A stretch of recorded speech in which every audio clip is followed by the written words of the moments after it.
Hi friends, welcome to triple vlogs. మనం ఈరోజు టేస్టీగా ఉప్మా రవ్వని తయారు చేసుకుందాం.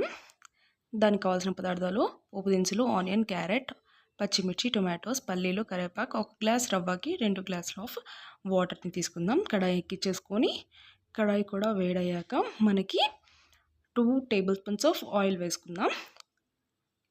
అండ్ నెక్స్ట్ దాంట్లోకి మనం ఇందాక తీసుకున్న పోపు దినుసులు వేసుకుందాం. పోపు దినుసులు కొంచెం చిటపటలాడాక ఇందాక తీసుకున్న పచ్చిమిర్చీలు అండ్ నెక్స్ట్ పల్లీలు, కరివేపాకు యాడ్ చేద్దాం. దాంట్లోకి పల్లీలు కొంచెం కలర్ మారాక క్యారెట్ వేస్తున్నాను. క్యారెట్ కొంచెం సాట్ అవ్వాలి. నెక్స్ట్ మనం ఆనియన్స్ వేసుకుందాం. ఆనియన్స్ కూడా కొంచెం ట్రాన్స్పరెంట్ అవ్వాలి. ఆనియన్స్ మగ్గడానికి నేను కొంచెం సాల్ట్ వేసాను. కొద్దిసేపు కలిపేసుకొని నెక్స్ట్ మనం టొమాటోస్ యాడ్ చేసుకుందాం.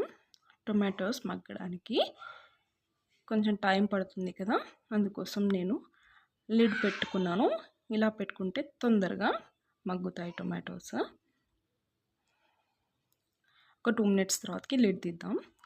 చూడండి, టొమాటోస్ అన్నీ మగ్గి ఉన్నాయి మంచిగా. నెక్స్ట్ ఒకసారి కలిపేసుకొని మనం ఇందాక తీసుకున్న 2 గ్లాసెస్ ఆఫ్ వాటర్ని యాడ్ చేసుకుందాం. వాటర్ కూడా ఉడకాలి, మంచిగా బాయిల్ అవ్వాలి. బాయిల్ అవ్వాక నెక్స్ట్ మనం తీసుకున్న 1 గ్లాస్ రవ్వని వేసుకుందాం. ఒక్కసారి కలిపేసుకొని మళ్ళీ మూత పెట్టేసుకుందాం. ఒక 5 మినిట్స్లో ఉడికిపోతుందండి రవ్వ.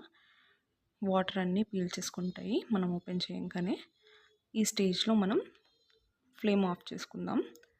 ఒక 5 మినిట్స్ ఉంచితే మగ్గిపోతుంది. టేస్టీ యమ్మీగా రవ్వ తయారు. Please subscribe.